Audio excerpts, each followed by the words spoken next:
کہ کس طرح کر کے ہم آپ کو تسلی دیں. تو کہتے ہیں اس نے آنکھیں کھولی, بوڑھی آنکھوں میں ایمان کی روشنی.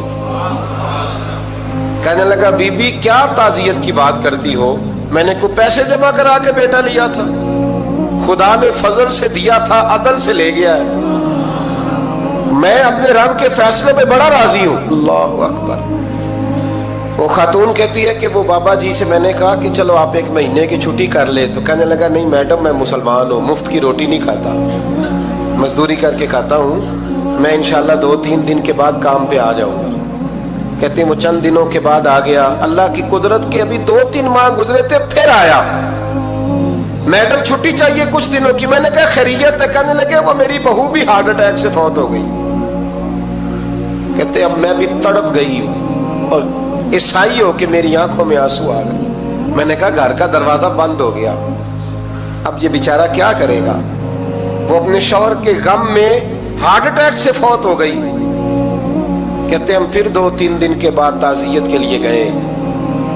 پھر ٹوٹی ہوئی چٹائی, بوڑھا نہ اپنی انگلیوں سے زمین پر کچھ بنا رہا ہے. کہتے قریب گئی اور میں نے جا کے کہا بابا اب تو تسلی آپ نے خود ہی کرنی ہے, جو نظام تھا وہ تو ہو گیا. تو کہتے ہیں پھر اس نے آنکھیں کھولی, آسمان کی طرف دیکھا تو کہنے لگا بیٹی کوئی پریشانی نہیں, میرا بیٹا بغیر شادی کے بھی تو فوت ہو ہی سکتا تھا نا, بس میرے مالک نے جب چاہا جیسے چاہ ہوا. میں انشاءاللہ 2-4 دن کے بعد کام پہ آؤں گا. یہ میرا 3-4-5 سال کا پوتا ہے, ابھی اسکول داخل ہوا ہے, میں ساتھ لے آؤں گا. وہاں میرے ساتھ اوپر کوارٹر میں جہاں میں رہتا ہوں یہ بھی رہے گا. کبھی کبھی میں دیکھتی چھت پہ کھڑے ہو کے کہ دادا گھوڑا بنا ہوا ہے اور پوتا سواری کر رہا ہے. وہ سویرے اٹھتا, اس کو سکول چھوڑ کے آتا, شام کو لے کے آتا, پیار کرتا, محبت کرتا. 3ری منزل پر ہم نے کوارٹر دیا ہوا تھا, وہاں دادا پوتا رہتے. اللہ تو بڑا بے نیاز ہے. کہتی ہے اقبال ایک دن نا پوتا اوپر والی منزل پہ کھیل رہا تھا, اس کا پیر پھسلا, وہ گردن کے بل زمین پہ گرا. مجھے خبر ہوئی تو میں دوڑی, ایمبولنس منگائی. خون سے لتھڑے ہوئے اس بچے کو دادے نے اپنی گود میں رکھا. اور جب ہم ہسپتال کی طرف گئے تو ہاسپٹل بعد میں آیا, جناب اسرائیل پہلے آ گئے اور کہتے ہیں وہ گود میں دم توڑ گیا. پھر دادے نے اسے اپنے ہاتھوں سے غسل دیا, پھر اس نے اپنے بوڑھے ہاتھوں سے قبر کھودی اور پھر مٹی ڈال کے کہنے لگا انا للہ و انا الیہ راجعون. جے سونا ہی میرے دکھ وچ راضی, جے سونا ہی میرے دکھ وچ راضی. پھر سکھ نو چلے ڈاواں. کہتے ہیں وہ مٹی ڈالی اس نے, اور جب وہ واپس پلٹا تو میں بازو سے تھام کے ہوٹل قریب لائی اور میں نے اس کے قریب کہا کہ بابا تو ٹوٹ گیا ہے, تو بکھر گیا ہے. تو کہتے ہیں یوں اس نے ہاتھ رکھے اور یوں آنسو چھٹک دیے. کہنے لگا میڈم کیوں میرے اندر کوئی عقیدہ نہیں, میں کوئی لوارث ہوں, میرا کوئی رب نہیں, میں کیوں پریشان رہوں گا, میں تو پکا ہوا پھل ہوں. تھوڑے دن گزریں گے قبر میں جاؤں گا, اور جب جنت میں جاؤں گا تو اللہ میری بیٹے سے بھی ملاقات کرائے گا, میرے پوتے سے بھی ملاقات کرائے گا, میرا رب ساری ملاقاتیں کرا دے گا. میں اپنے اللہ کی رضا میں بڑا راضی ہوں. وہ خاتون کہتی ہے میرا اور میرے شوہر کا کلیجہ پھٹنے لگا. میں نے کہا بابا یہ جذبہ کہاں سے ملتا ہے, یہ سکون کہاں سے آتا ہے, یہ کیفیت کیسے ملتی ہے. مجھے کہنے لگا تو نے لینی ہے. میں نے کہا تو کہنے لگا تو بھی گنبد خضرا والے نبی کا کلمہ پڑھ جا, اللہ تجھے سکون عطا کرے. حضرت عمر فاروق رضی اللہ تعالی عنہ. حضرت عمر معمولی شخص نہیں, معمولی آدمی نہیں. کچھ لوگ صدیوں کے بعد پیدا ہوتے ہیں اور کچھ لوگ ایسے ہوتے ہیں جو ایک ہی بار پیدا ہوتے ہیں, ان جیسا دوسرا پیدا ہوتا ہی نہیں, دوسرا ان طرح کا پیدا ہوتا ہی. حضرت عمر رضی اللہ تعالیٰ عنہ جیسی شخصیات پیدا ہی نہیں ہوتی دوبارہ. سارے صحابہ در رسالت مآب پہ خود آئے. یہ وہ عظیم شخص ہے جسے اللہ کے محبوب نے اللہ سے مانگ کے لیا, کہا اے اللہ یہ مجھے دے دے. اللہ سے مانگ کے لیا ہے. اس لیے صوفیاء کہتے ہیں کچھ مرید ہوتے ہیں کچھ مراد ہوتے ہیں، کچھ مرید ہوتے ہیں کچھ مراد ہوتے ہیں۔ مرید وہ ہوتا ہے جو چل کے آتا ہے، آ کے مرید ہوتا ہے۔ مراد وہ ہوتا ہے جسے کہا جاتا ہے کہ یہ کبھی میرا بن جائے نا، یہ کبھی آ جائے نا، میرا بن جائے، اس کو مراد کہتے ہیں۔ حضرت عمر مصطفیٰ کریم کی مراد ہیں، حضور کی مراد ہے۔ اللہم اعز الاسلام بے اسلام عمر ابن خطاب، اے اللہ اسلام کو عزت دے دے، میرے عمر کو کلمہ پڑھنے کی توفیق عطا فرما دے۔ اور کیسے دعا مانگی؟ او یار حضرت عمر کی تو اس فضیلت کا کوئی جواب نہیں دے سکتا، میرے رسول پاک علیہ السلام سب کے لیے ہی دعا مانگتے ہیں نا، حضور کی دعا عام ہے، لیکن مصطفیٰ کریم نے کعبے کا غلاف تھام لیا اور غلاف کعبہ کو حضور نے سینے سے لپٹایا اور سینے سے چمٹا کے کہا، اے اللہ میں نے تو کبھی سوال ہی زیادہ نہیں کیے، میں کرنے آیا ہوں، مجھے عمر دے دے، عمر دے دے۔ حضور نے مانگ کے لیا۔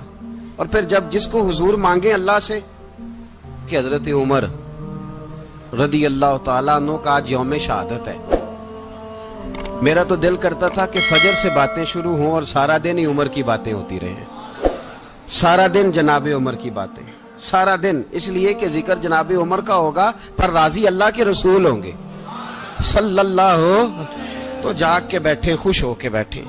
ہمارے ہاں منایا ہی نہیں جاتا، بابے اللہ کی تا ساون بھادروں اسو کتا تے منڈے جنوری فروری، تو اسلامی سال بھی گیا اور وہ تاریخیں بھی ساری گئیں۔ یکم محرم امت مسلمہ کے لیے بہت بڑا دن ہے، بہت بڑا دن، یہ شہادت ہے حضرت عمر فاروق کی رضی اللہ تعالی عنہ۔ یہاں چھوٹی چھوٹی باتوں پہ گورنمنٹ چھٹی کرتی پھرتی ہے، چھوٹی چھوٹی باتوں، الیکشن ہو گیا تو چھٹی، فلاں جگہ پہ تھوڑا سا کسی نے خبر دے دی کہ کوئی پریشانی ہے تو چھٹی، فلاں جگہ یہ ہو گیا تو چھٹی، یہاں تک کہ فلاں وزیر صاحب فلاں علاقے میں آئیں گے تو سارے علاقے کو چھٹی۔ اور اب تو اس سے بڑا حال ہونے لگا ہے، اگر جن لوگوں کی سندھ میں حکومت ہے ان کے لیڈر کا دن آیا تو اس دن چھٹی، اور جن کی پنجاب میں حکومت ہے ان کا دن آیا تو چھٹی۔ ہمارا مطالبہ ہے حکومت پاکستان سے، اگر سر اٹھا کے جینا چاہتے ہو تو یکم محرم کو چھٹی کیا کرو، اگر سر اٹھا کے جینا چاہتے ہو تو یکم محرم کو چھٹی کرو جناب عمر کے دن، اور ملت کے جوانوں کو بتاؤ کہ اگر عزت کی زندگی جینا چاہتے ہو تو اس طرح جیو جس طرح فاروق اعظم جی کے گئے ہیں، عزت اور وقار کی زندگی۔ جمہوریت حضرت عمر سے سیکھنی پڑے گی، حکومت کرنے کے طریقے حضرت عمر سے، رعایا کو سیکھنا پڑے گا کہ امیر کس طرح بنایا جاتا ہے اور امیر کس طرح کے ہوتے ہیں۔ یہاں لوگ ہمیں یورپ کی مثالیں دیتے ہیں، لوگ یہاں ہمیں آ کر کے امریکہ کی مثالیں، انہیں کیا پتا حکومت کیا ہوتی ہے، وہ کہتے ہیں جی وہ سائیکل پہ جاتا ہے ان کا حکمران۔ میں نے کہا وہ سائیکل پہ جاتا ہے؟ میرے عمر فاروق مدینے سے مکے گئے تھے تو پیدل ہی حج کرنے چلے گئے، پیدل ہی، اور جناب عمر فاروق رضی اللہ تعالیٰ عنہ عید کی نماز پڑھانے گئے، عید کی نماز عمر خطبہ عید دینے گئے۔ اور اس زمانے میں کون سا غریب ہے جو ننگے پاؤں جاتا ہو؟ کون سا غریب ہے جو مسجد ننگے پاؤں جاتا ہو؟ لوگوں نے تو 3 قسم کی چپلیں رکھی ہوئی ہیں، ایک مسجد جانے کی علیحدہ ہے، گھر پہننے کی علیحدہ ہے، شادی بیاہ پہ جانے کی چپل علیحدہ ہے۔ حضرت عمر فاروق رضی اللہ تعالیٰ عنہ نکلے عید کا خطبہ دینے کے لیے تو بیوی سے کہنے لگے جوتا، اس نے کہا صاحب اتنی دفعہ ٹوٹا ہے اب گانٹھا نہیں جا سکتا، اتنی دفعہ ٹوٹا ہے کہ اب دوبارہ پیمند نہیں لگ سکتے۔ تو حضرت عمر کہنے لگے چل کوئی حرج نہیں، بغیر جوتے کے ننگے پیر ہی چلتے ہیں، کوئی حرج نہیں۔ تو کہنے لگے لوگ کیا کہیں گے؟ فرمایا چپ کر، لوگ جس دن عمر نے یہ دیکھ لیا نا لوگ اس کے بارے میں کیا کہتے ہیں، اس دن عمر نہیں رہے گا۔ تو کہا پھر آپ کا نظریہ کیا ہے؟ فرمایا میرا نظریہ یہ ہے کہ رب رسول میرے بارے میں کیا کہتے ہیں، لوگوں کا کیا ہے؟ لوگ کل کسی کے بارے میں کچھ کہتے ہیں اور پرسوں کچھ کہتے ہیں، میرا نظریہ یہ ہے کہ رب رسول میرے بارے میں ننگے پیر عمر جا رہے ہیں۔ کون جی؟ میں بڑا ماڑا۔ اچھا جناب کیا غربت ہے؟ 10 قسم کے جوڑے لٹکے ہوئے ہیں کمرے میں اور پہننے کی فرصت نہیں، سویرے کیا پہننا ہے، شام کیا پہننا ہے، 15 سوٹ کٹھے استری ہو کے